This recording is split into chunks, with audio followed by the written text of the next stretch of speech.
troisième accord Toltec, ne fais pas de suppositions, est très intéressant. Dans la vie courante, on se rend compte que nous n'aimons pas l'incertitude.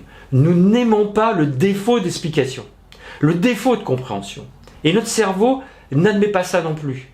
Et donc, nous sommes en perpétuelle tentation de vouloir expliquer des choses, alors qu'en définitive, dans la réalité, nous n'avons pas tous les éléments pour comprendre ce qui s'est passé, pour les interpréter de la juste manière. C'est la raison pour laquelle c'est un concept qui est très intéressant à travailler, parce que ça veut dire, surtout, ne faites pas de suppositions, parce que vous ne savez pas tout, parce que vous ne savez pas tous les éléments, vous n'avez pas en main tous les éléments qui vont vous permettre d'avoir un avis éclairé.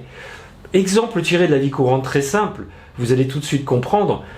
Je suis à mon bureau, ma porte est ouverte, tous les matins, mon boss, quand il passe devant ma porte, il me fait un sourire, il me dit bonjour. Ce matin, il est passé devant mon bureau, il n'a pas fait de signe, il ne m'a pas salué. Comment j'interprète ça? Si je suis un petit peu de tendance anxieuse, je vais commencer à culpabiliser, à me dire mais qu'est-ce que j'ai fait? Est-ce qu'il s'est passé quelque chose? Est-ce que j'ai commis une erreur? Est-ce qu'il m'en veut personnellement? Si vous êtes de tendance, on va dire plutôt empathique, vous allez vous dire mais il doit avoir des problèmes, il est enfermé dans ses problèmes, la preuve c'est qu'il n'a pas pensé à me dire bonjour ce matin.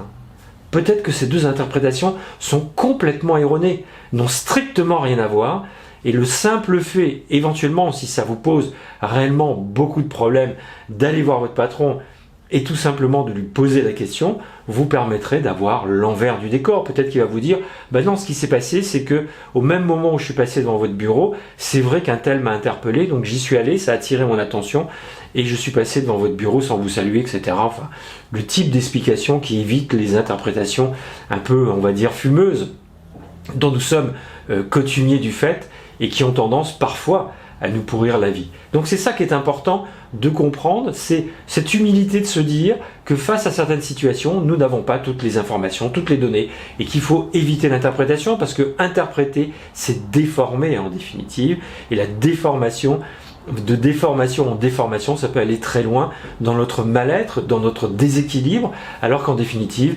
il faut mieux aller à la source d'information pour savoir ce qu'il faut en penser. Et si on n'a pas tous les éléments, rester neutre par rapport au sujet et ne tomber, comme je l'ai dit tout à l'heure dans cet exemple, qui est un exemple, on va dire, assez simple de la vie courante, ni dans l'anxiété, ni dans le report sur l'autre et imaginer des choses, mais de rester tout simplement neutre en attendant d'avoir suffisamment d'informations.